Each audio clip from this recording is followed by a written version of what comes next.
कहार बन करके अपने बहन देवकी को उसके ससुराल तक पहुंचाऊंगा। ये काम कोई नहीं करता है।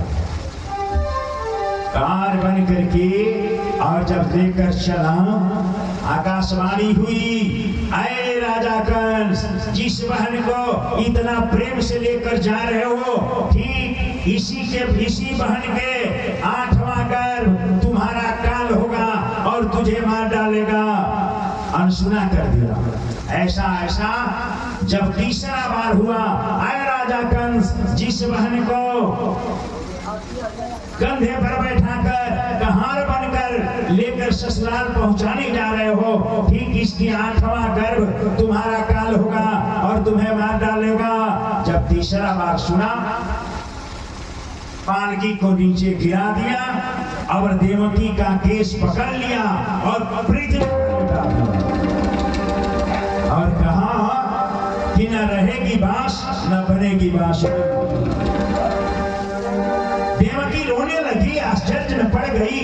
क्या बात है भैया, जो भाई आज तक कुछ कहा नहीं, कुछ बोला नहीं, थोड़ा सा आंसू आंख में देखता तो स्वयं रोने लगता कि क्या हो गया बहन बताओ।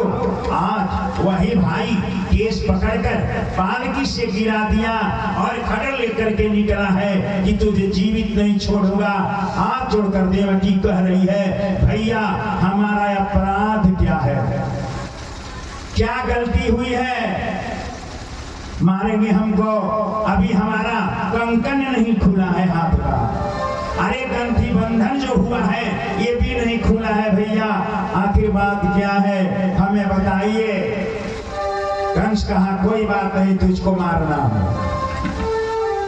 जब वसुदेव जी आए और कहे कि काहे साले जी, काहे मार रहे हैं, क्या बात है, तो वो कहे ऐसा बात है, तो वो कहे कि इसमें चिंता क्या है, जितना बच्चा होगा हम आपको लाकर हवाले कर देंगे। कहा कैसे नहीं होगा, हम आप दोनों को जेल में बंद करेंगे, कारागार में, लड़का जो भी होगा हम मंगा लेंगे। ला करके जेल में बंद कर दिया और पहला लड़का हुआ लेकर वसुदेव जी गए। और जब लेकर गए ना कि महाराज ये पहला लड़का है, देखा कंस तो दया आ गया, कहा कि नहीं 8वां न मारेगा, इसलिए लेकर जाओ, इसे नहीं मारूंगा। जब लेकर चले तो कंस महाराज की जय जयकार करते वसुदेव जी गए। अब देवताओं में खलबली मच गई कि ये तो लड़कवा को जब छोड़ी देगा तो भगवान ही नहीं आएगा। नारद जी आए और कहे कंस की जय हो। ये बताओ कहाँ छोड़ दिया लड़का? कहे कि नहीं महाराज, आकाशवाणी हुई है कि 8वां गर्भ का लड़का मारेगा। कहे कि जो समझ नहीं रहा, जब इधर से गिनोगे ना तो 8वां इधर आ जाएगा, इधर से गिनोगे तो 8वां इधर आ जाएगा, बीच से गिनोगे तो 8वां बीच में आ जाएगा। ठीक है छोड़ दो, हम तो चल रहे हैं, नारायण चल दिया। कंस विचार किया, सही बात है, 8वां कब आ जाएगा कोई नहीं जानता, तो मारना शुरू करो। दौड़ गया और खींच लाया, ऊपर फेंका, नीचे चट्टान रखा था, उसी पर बालक गिर करके मर गया। ऐसे करके 6 बालक की हत्या कर दिया। अब पृथ्वी रोने लगी, अब सहा नहीं जा रहा है। पृथ्वी गाय का रूप धारण करके गई नारायण क्षीर सागर में और कह रहे हैं सभी देवता लोग, अरे कब लोगे अवतार दयानिधि, कब लोगे अवतार, कब लोगे अवतार दयानिधि, कब लोगे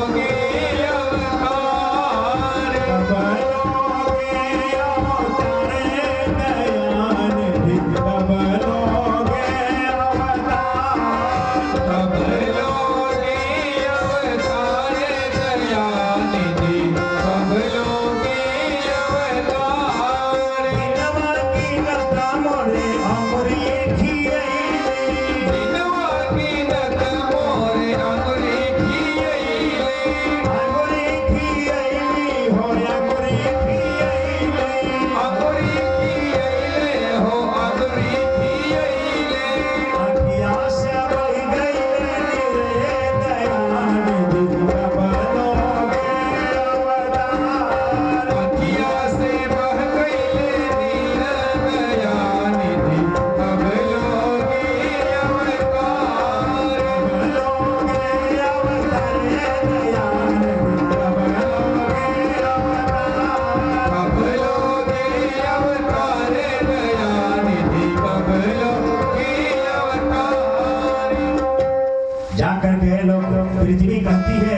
सहन नहीं कर सकती हो, हमारे ऊपर सब लोग मल मूत्र को त्याग करते हैं, हमको काटते हैं, बर्दाश्त करती हो, लेकिन बालक बद्ध बर्दाश्त नहीं कर सकती। भगवान कहे घबराओ नहीं, आप लोग गोकुल में जाकर इंतजार करो, वही आ रहा हूँ। सारे लोग आए और सबसे पहले भगवान कहाँ गए? शेषनाग के पास, और जाकर कहे जो शेषनाग लक्ष्मण बनकर आए थे रामावतार में, आकर कहे शेषनाग पृथ्वी पर चलना है। शेषनाग जी कहे कि हम लोग को नहीं जाना है। कहे कि इसलिए कि सब दिक्कत हम ही को मिलता है, शक्तिमान हमको लगा, हमारे ही ड्यूटी पर सीता हरण हुआ, अरे ऐसा बहुत सा कार्य हमको मिला, हमको नहीं जाना। कहे कि चलना तो पड़ेगा। राम जी कहे नारायण तो कहे शेषनाग कि चलूंगा पर बड़ा भाई बन के चलूंगा, हम जो कहेंगे वही आपको करना पड़ेगा। कहे नारायण की करूंगा लेकिन चलिए आप तो चलूंगा। जोगमाया के पास गए और कहे कि सुनो जोगमाया, तुमको भी चलना होगा, 3 शक्तियां साथ में रहती है। जोगमाया कहे कि जो आदेश करे प्रभु। कहे कि देखो 7वां गर्भ में शेषनाग बलराम के रूप में जा रहे हैं, देवकी मैया के गर्भ में, उस गर्भ को खींच करके उनके पेट से रोहिणी के गर्भ में स्थापित कर देना। ऐसा ही कि 7वां गर्भ का हला हुआ कि नष्ट हो गया, और तब कहे कि 8वां गर्भ में मैं जा रहा हूं जेल में, वहां मैं अवतार लूंगा। और जोगमाया आप जाकर के नंद बाबा के घर गोकुल में अवतार लोगी, मैं आ जाऊंगा गोकुल में और तू आ जाओगी जेल में।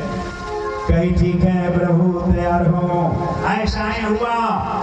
ठीक रात को 12 बज रहा है, अगर हमारे नारायण जेल में आए, जेल में जब प्रकट हुए, देवकी हाथ जोड़ ली, कही कि मैया, नारायण कहते हैं मैया मैं नारायण हूँ, देख लो हमें, जब जब मैं अवतार लिया हूँ तो तुम्हारे से ही लिया हूँ, रामा अवतार वामन अवतार सब तुमसे लिया हूँ, और आज कृष्ण अवतार भी तुमसे लेने जा रहा हूँ।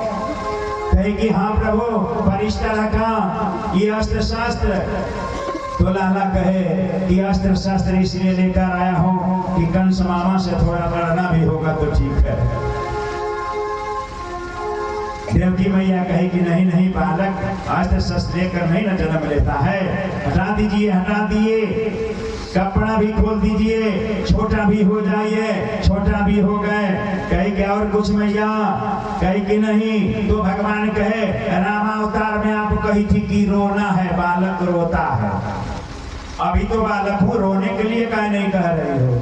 तो हाथ जोड़कर मैया कही नहीं नहीं रोना नहीं है, तुम्हारा कंस मामा सुन लेगा ना तो आकर अभी लेकर चला जाएगा, इसलिए रोना नहीं है। कहे ठीक है। कहे कि अब बाबा आप उस सूप को उठाइए, उसमें हमको सुलाइए और गोकुल पहुंचाइए। हथकड़ी खुल गई, बेड़ी खुल गई, पहरेदार सो गए, सारे लोग सो गए। अब बाबा सूप में लेकर के जमुना पार करके और ले जाकर के यशोदा मैया के घर उस बालक को रखे, और वहां जोग मैया जगदम्बा को लेकर जब आए जेल में, फिर हथकड़ी लग गई, बीड़ी लग गई, ताला लग गया, पहरेदार जग गए, और जोग मैया जब अली इतना रोली या जो केहू के यहाँ जब लड़का लड़की होले ना आ ढेर जब रोए लागेला सब, तो अगल बगल के लोग कहेला लड़की है बना रोती है, वही बेरा से कंस आया और देवकी उस लड़की को लेकर के कोने में छुपी है कि भैया कहीं से भी मार देगा, लेकिन आ गया, कहा कि मेन शत्रु तो यही है। कहाँ हो देवकी? खोजने लगा, देवकी निर्बलता से रो रही है, हाथ जोड़ रही है, भैया ये लड़की है, ये आप आपको क्या बिगाड़ेगी भैया, इसे तो छोड़ दीजिए। कहा कि नहीं नहीं, छोड़ने वाला नहीं हो। गया, आंचल हटा करके जबरदस्ती पकड़ लिया और लेकर आया, ऊपर फेंका तो जोग माया अष्टभुजा रूप में आ गई और कही, आए दोस्त कंस, तू मुझे क्या मारेगा, तुझे मारने वाला जन्म ले चुका है गोकुल में। और वही जोग माया जा करके गिरी कहाँ, विंध्य पर्वत पर, जो आज विंध्यवासिनी के नाम से प्रसिद्ध है। प्रेम से बोले विंध्यवासिनी मैया की जय। विंध्यवासिनी का जो मंदिर है वो अब स्थापित नहीं है, मूर्ति स्वयं वो है, स्वयं निकला हुआ विंध्याचल धाम है। वैसा धाम पूरे संसार में कहीं नहीं है जो विंध्याचल विंध्यवासिनी की धाम है। बंधु एक बात बता दो, वहां हमारा बहुत बड़ा आश्रम है। कितना हो लोग वहां आश्रम में हमारे जाए, कितना हो दिन रहे, खाए पी घूमे, एकदम फ्री में। हर साल एक यज्ञ करवाते हैं वहां। 22 साल हो गया, 23 साल इस साल होगा। उसका डेट फिक्स है, 26 दिसंबर से शुरू करके 1 जनवरी को पूर्णावधि होता है और बहुत बड़ा यज्ञ होता है बंधुओं। अब वही जोगमाया विंध्याचल में विराजमान हो गई। अब इधर गोकुल में जब पहुंचे लाला, तो रात में 12 बजे जन्म लिए और सारे लोग शिथिल।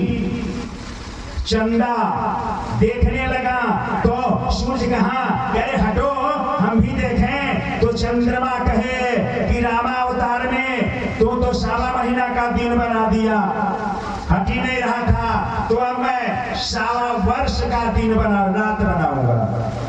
लेकिन भगवान कहे कि नहीं नहीं, इतना मत करो, अब थोड़ा आगे बढ़ो।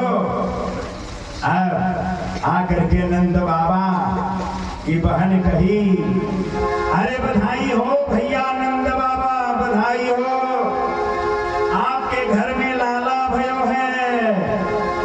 नंद के आनंद भयो, जय कन्हैया लाल की। नंद के आनंद भयो, जय कन्हैया लाल की। नंद के आनंद भयो, जय कन्हैया लाल की। नंद के आनंद भयो, जय कन्हैया लाल की। नंद के आनंद भयो, जय नंद के आनंद भयो, जय कन्हैया लाल की। नंद के आनंद भयो, जय कन्हैया लाल की। नंद के आनंद भयो, जय कन्हैया लाल की। नंद के आनंद भयो, जय कन्हैया लाल की। नंद के आनंद भयो, जय कन्हैया लाल की। हाथी दिनो घोड़ा दिनो अवर दिनो पाल की। हाथी दिनो घोड़ा दिनो और दिनो पाल की। हाथी दिनो घोड़ा दिनो अवर दिनो पाल की। हाथी दिनो घोड़ा दिनो और दिनो पाल की। हाथी दिनो घोड़ा दिनो अवर दिनो पाल की। हाथी दिनो घोड़ा दिनो और दिनो पाल की। नंद के आनंद भयो, जय कन्हैया लाल की। नंद के आनंद भयो, जय कन्हैया लाल की। नंद के आनंद भयो, जय कन्हैया लाल की। नंद के आनंद भयो, जय कन्हैया लाल की। नंद के आनंद भयो, जय कन्हैया लाल की। नंद के आनंद भयो, जय कन्हैया लाल की। सुरमा देने दर्पण देने दीने कंघी बाल की। सुरमा देने गंगा बाल की। सुरमा देने दर्पण देने और देने बाल की। सुरमा देने दर्पण देने और देने बाल की। नंद के आनंद भयो, जय कन्हैया लाल की। नंद के आनंद भयो, जय कन्हैया लाल की। नंद के आनंद भयो, जय कन्हैया लाल की। नंद के आनंद भयो, जय कन्हैया लाल की। नंद के आनंद भयो, जय कन्हैया लाल की। नंद के आनंद भयो, जय कन्हैया लाल की। नंद के आनंद भयो, जय कन्हैया लाल की। नंद के आनंद भयो, जय कन्हैया लाल की। अब देखिए, एक थे सोहर, इसके बाद आरती। सोहर पर तो मोहर चाहिए ना। अरे जुग जुग